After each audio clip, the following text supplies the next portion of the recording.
Mayhem at the Whangamata Beach Hop, with close to 300 people arrested and private prisons to pay the price of inmates' escape. Details soon on New Zealand's most comprehensive half hour of news and information, just 6 minutes away on Radio Live. That wasn't you at the beach hop, was it, Bernard? They're old people, aren't they? That's like 1950s people at the beach hop, isn't it? Yes, that's not me. No. Yeah, but they're drinking too much and throwing bottles, so that's surprising.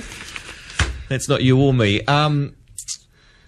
I just speaking to Carol Ramos in the US as well. I'll talk to you about this too. Barack Obama is going to the UK for G20 to try and get the world to swallow a $3 trillion what's it called? A fiscal incentive. Basically, the government spend $3 trillion all at once across the world.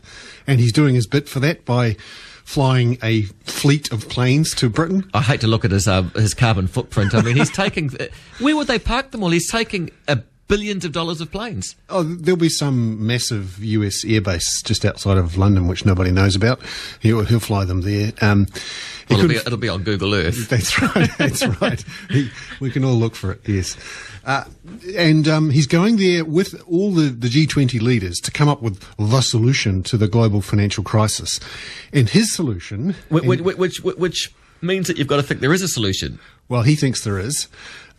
Unfortunately, he's choosing the wrong one, I think. And it turns out some more people are starting to think this as well. We have Barack Obama and Gordon Brown saying the way to fix this money where we borrowed too much and spent too much is to borrow even more and spend even more. And now we're seeing particularly the Germans and Angela Merkel saying, no, you can't get us to spend more money. That is what got us into this problem to start with. And we're seeing some interesting signs that the public wellspring of opposition to this borrow and spend our way out of trouble is starting to build. Last week we saw the Czech Prime Minister come out and say this is the road to hell. He was the European president at the time. And then you might have heard this YouTube phenomenon. A little-known Conservative MP called Daniel Hannan jumped up in the European Parliament while Gordon Brown was in there in the chamber and...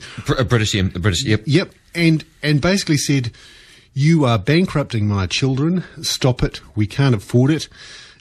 This is a road to death, to fiscal death. And it became this YouTube phenomenon. It's now got more than 1.5 million views and has become a sort of a lightning rod for opposition in Britain to this idea that you can borrow your spend out of a problem that was caused by too much borrowing and too much spending. So Barack Obama might find he doesn't get it all his own way in this G20 meeting. How long's the YouTube thing?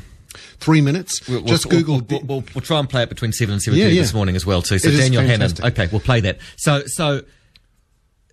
it's not going to pass, is it? Well, Britain and America will try and do some more fiscal spending, but he wants the whole world to get involved. He wants the Germans and the French and the Chinese and the Japanese, and he'll get some people to do it. But there is a growing mood against it. And that will be an interesting clash in the next few days, how that all develops, because the jockeying for position has already started. 12 noughts and 3 trillion, aren't there? So many, at this hour of the morning, I can't get my head around it.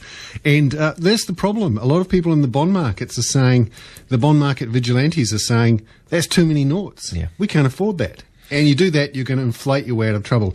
And anyone who has savings should get very grumpy when this happens. When governments choose to inflate their way out of debt problems, that damages the savings of everyone. What happens with the NZX? Why are you concerned about our stock exchange? Well, it's emerged over the weekend in a nice piece from the Sunday Star Times that this Newplex rights issue has turned out to be a debacle, particularly for mum and dad investors, because the banks behind it and the big fund managers who pumped up some of the money have said, well, it turns out that they're actually going to buy some more shares on top of mums and dads at this cheap price and dilute the value of the shares that mums and dads have. Now, this is a separate deal that was given a waiver by the NZX.